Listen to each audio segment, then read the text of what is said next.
And so when you add up everything, all the sales taxes, the tourism tax, and the bid tax, the effective tax rate on my room in December was already 11.44% on a room in Pier. So certainly you can get up to 10% and pass that.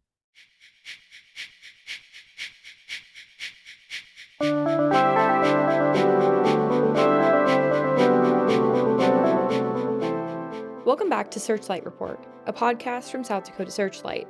I'm your host, Megan O'Brien, and our podcast brings you up to date on policy and politics in the Mount Rushmore state. In a recent series, South Dakota Searchlight reporters Joshua Heyer and Mackenzie Huber published articles on just how much consumers in the state can expect to spend and homeowners can expect to save from new state tax laws.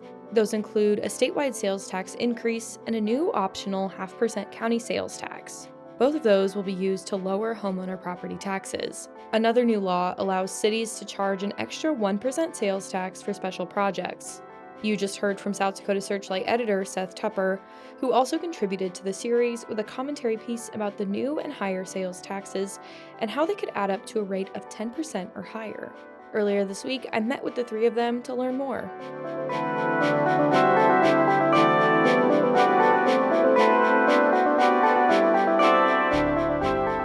So, big series that came out, the higher sales tax for kind of contributing to property tax reduction, reporting from Mackenzie, reporting from Josh, and then a commentary article from Seth.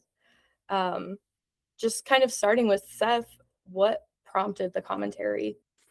Well, what prompted the commentary was kind of the same thing that prompted the whole series, was just that, we collectively as a staff covered the legislative session for 3 months and heard lots of people talk about how much they wanted to save South Dakotans in property tax and pass bills to do that.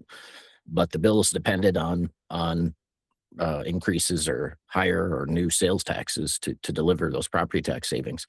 And nobody through the session really focused very much on how much are people going to have to spend in extra sales taxes to fund these property tax savings. And there were lots of estimates that came out from the governor's office, about how much property tax savings people would get, but not so much about how much you would have to spend extra in sales taxes. And then the commentary came from, in the first debate, which was, I don't know, a few weeks ago in the Republican race for governor.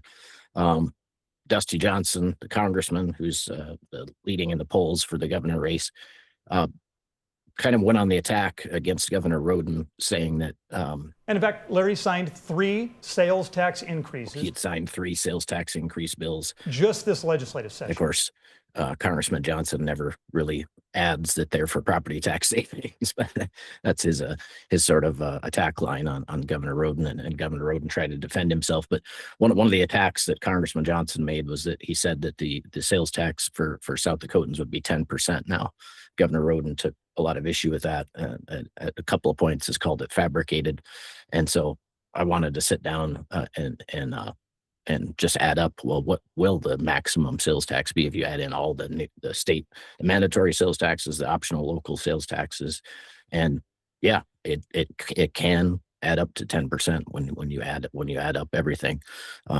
There's a little dispute with the governor about whether the tourism tax, which is something a lot of people don't know about, whether that should be included. But as I mentioned in the commentary, if you go and pay for a hotel room in South Dakota, you will pay the tourism tax, and that's 1.5% on top of what will be a 4.5% sales tax, up to a 2% city sales tax, up to a 1% city bed, board, and booze tax, up to a 1% city special projects tax that the legislature passed this session, up to a 0.5% county sales tax that the legislature passed this session. And the tourism tax, you add all that up, it could be 10.5% that you're paying when all is said and done. Yeah, so there were quite a few proposals that came in at the start of the session that we started out with a lot of different ways to attack property tax, and we shook out with what we have now. What are those new laws specifically that are going to be using that sales tax for property tax reduction? I'd toss that to Mackenzie or Josh if you guys want to take that. Yeah, I got it. The new law, Senate Bill 245, That one directs the estimated 110 million or more in sales tax revenue to a fund that will offset property taxes going towards public education. Where that money comes from is a sales tax decrease that was instituted in 2023 with a scheduled sunset in 2027. So it went from 4.5 to 4.2 in 2023 until 2027. It's expected to go back up. Senate Bill 245, which became law, will take that revenue and move it towards, in essence, offsetting funds that are currently required with property taxes for schools. That's that one. The other one allows counties an option to institute a 0.5% sales tax, which would go towards property tax relief. That one's more of a tax swap kind of thing, directly. The third one is a 1%. Is it a 1% sales tax that local governments can use for capital projects, say like building a community center or a convention center? That'll have to be approved by voters, and it has some stipulations where it has to be, I believe it's a 60% threshold for that public vote. It can only last for 5 years, or they have to set a certain amount that they're going to fundraise with it. And once they reach that amount, then it has to be done. So that's the third one that passed this year. And so then, Seth, you used the example of your hotel stay in Pier over in December for the governor's budget address. How does that math kind of stack up then? What was the total tax on that stay? Yeah, so that when the governor, this actually came from the governor at a press conference in Rapid City on an unrelated topic, and he sort of challenged a gaggle of reporters. He was still kind of angry about the charges from Congressman Johnson that sales tax could be 10%. So he said, basically, I challenge any one of you. You're all bright people. Tell me where he comes up with that number. You can total every tax that was even put out in bills that didn't pass, not come up with 10%. To be fair, if you add the city sales tax, the state sales tax, the tourism tax, the county sales tax, and you don't come up with 10%. Bed, board, and booze tax, you can get there. Not on sales tax. He's talking about sales tax. Yeah. It's 4.5%. Let's walk through it. It's 4.5% sales tax. 2% added on with city. The 6.5. Yeah. The half cent for county. Yeah. 7. The 1% for the county option is 8. Yeah. Tourism tax that goes on in the That's summer. not a sales tax. Well, I guess I would consider it a sales tax. Where's it at? Tourism tax that goes on in the summer and tourism-related items that funds tourism department, tourism activities. It's just on a very few. It just occurred to me that, when we had this argument over the tourism tax, to look at a hotel receipt, I thought, oh, well, how apropos the last time I went to Pier to listen to Governor Roden talk, I rented a hotel room. So when I got that hotel room at Pier, and the receipt showed a 4.2% state sales tax, a 2% city sales tax, the 1.5% tourism tax, and a 1% city bed, board, and booze tax. And so the, tax rate at that point in time last December on a hotel room in Pier was 8.7%. But then that doesn't even include an extra tax they throw on top of that, which is called a business improvement district, which businesses in South Dakota can elect to impose on themselves to basically use the revenue for infrastructure and beautification in, for example, like a downtown district or whatever. So there was a $2 per night per room occupancy tax also tacked on to the room. And so when you add up everything, all the sales taxes, the tourism tax, and the bid tax, the effective tax rate on my room in December was already 11.44% on a room in Pier, so already past the 10%. And then when you add up all the new stuff that could be in place, and granted, this would only be if every local jurisdiction, decides to impose the new options that they have for new sales taxes, which some will do and some won't. But if next time I go to Pierre and get a hotel room, if Pierre and Hughes County were to enact all those options, the base tax rate could be 10.5% plus the $2 per night bid tax charge on top of that. So certainly you can get up to 10% and pass that. Gotcha. And so with that kind of new option for counties to raise that 0.5% sales tax, Mackenzie, I know you spoke with some county commissioners about what that option might look like for them. What kind of responses are you hearing from across the state? It really depends which part of the state you're in. So in counties in the Sioux Falls area, in the Black Hills area, those commissioners that I talked to are very supportive of taking on this county sales tax and offsetting property taxes. In other counties, even then, there are some people who push back against that in those counties, in those areas, and also in other rural areas of the state. You have commissioners who are more hesitant or more skeptical, saying that the county sales tax is a tax shift rather than a tax cut, and that it doesn't benefit property owners in the state or in that county as much as it would in other parts of the state. So it really depends on who you talk to and where they're at.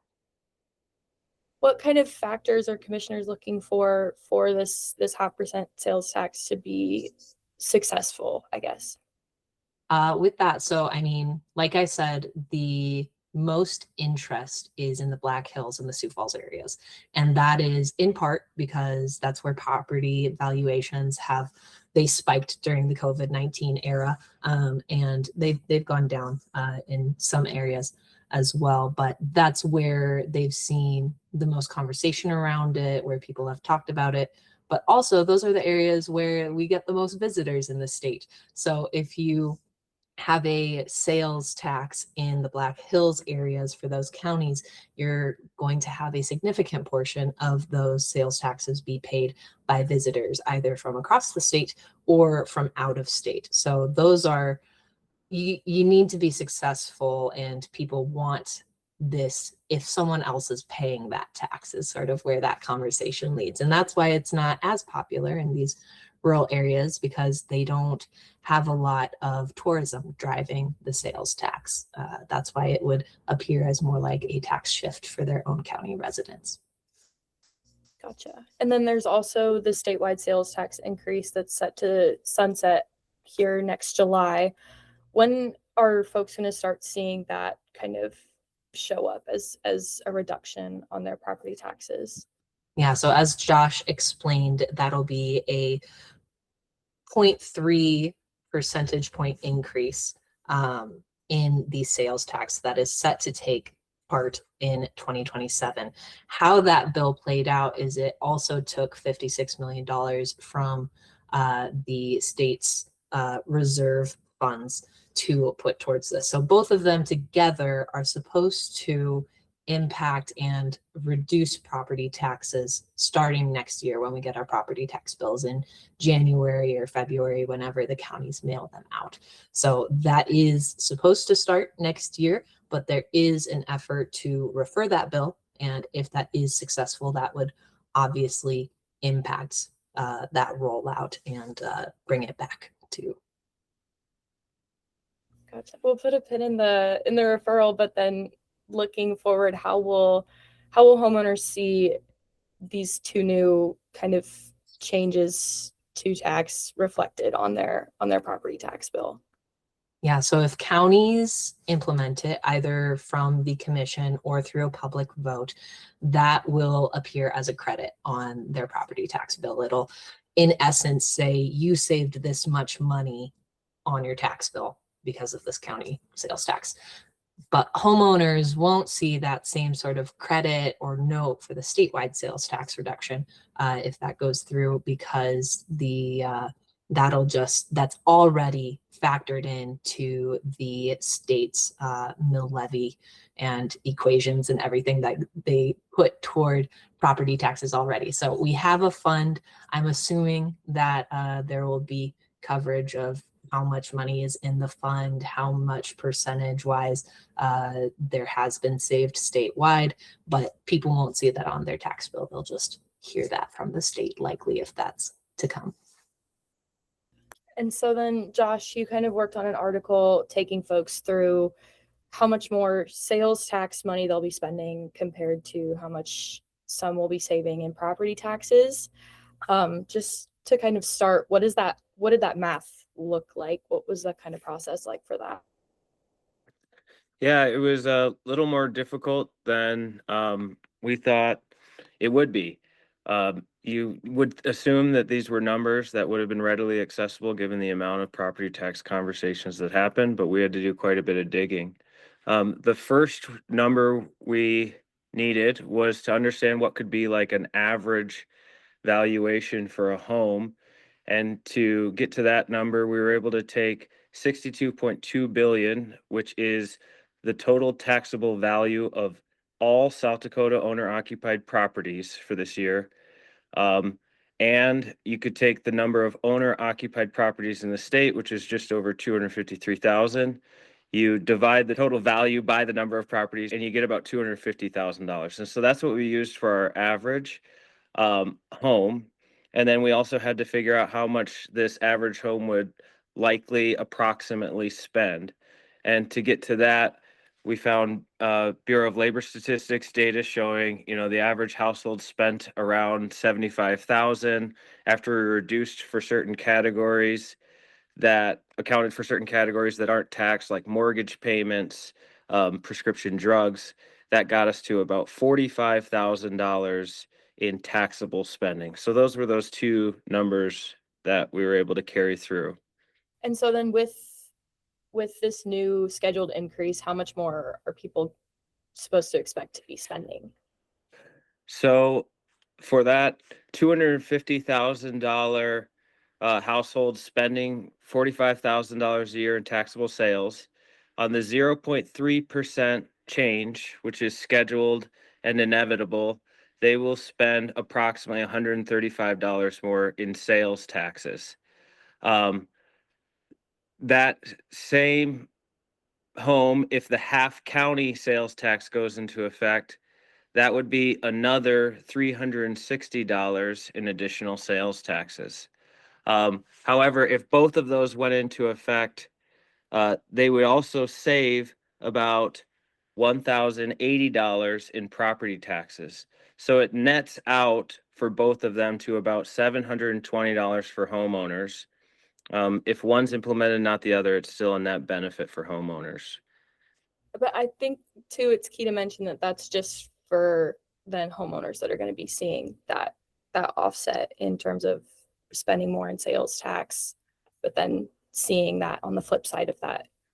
That's exactly right. If you're a renter, it's sales tax increases only, and that's one of the big reasons we see one of those bills an attempt to refer it. So with the campaign committee that's working on that effort to repeal that law involving the scheduled increase, what does that look like? What's their goal? So, it's really worth noting, and Roden pointed it out when I talked to him about this, that because that scheduled increase was always going to happen, if they do repeal this law, what goes away is the property tax decrease element of it. The sales taxes will still increase. However, their issue is they think it's bad policy in that, from their view, it's a reallocation of wealth from homeowners to renters, but a particular hangup is no cap on the amount of relief.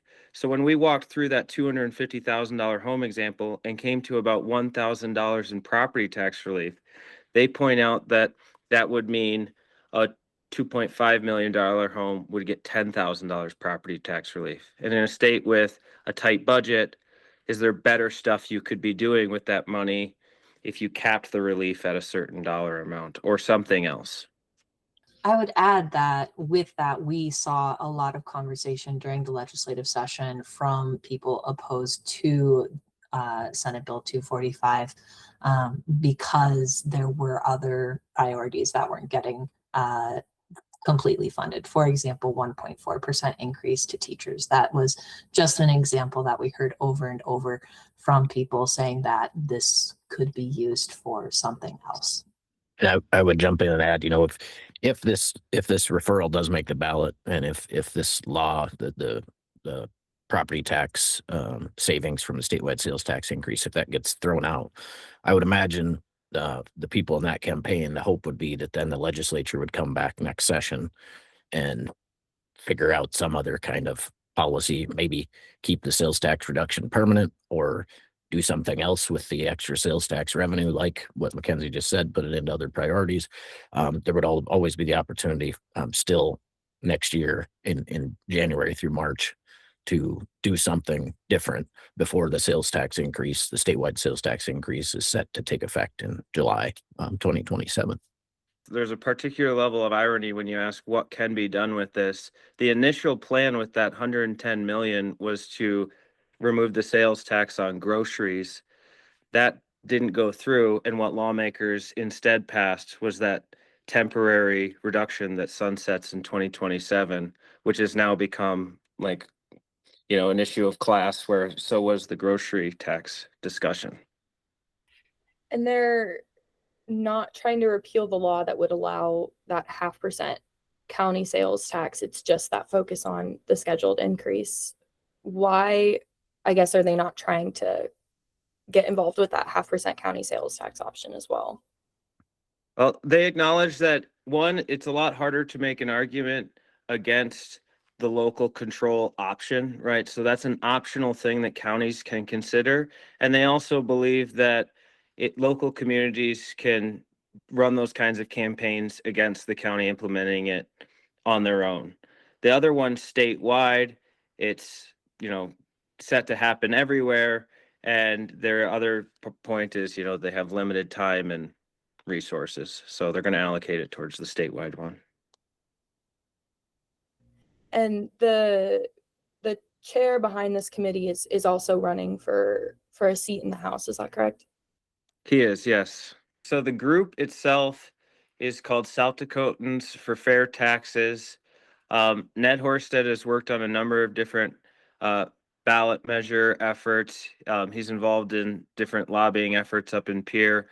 Dakota Rural Action, a grassroots political organization, is also listed as an affiliate. I guess, what does the committee need to do then to get that repeal on the ballot? What's their goal? As of April 30th, they had 59 days to get 17,508 valid signatures. That's when I had talked to him and we got our story up. So I assume they're still in that, 17,000 signature range with about 50 days left to go.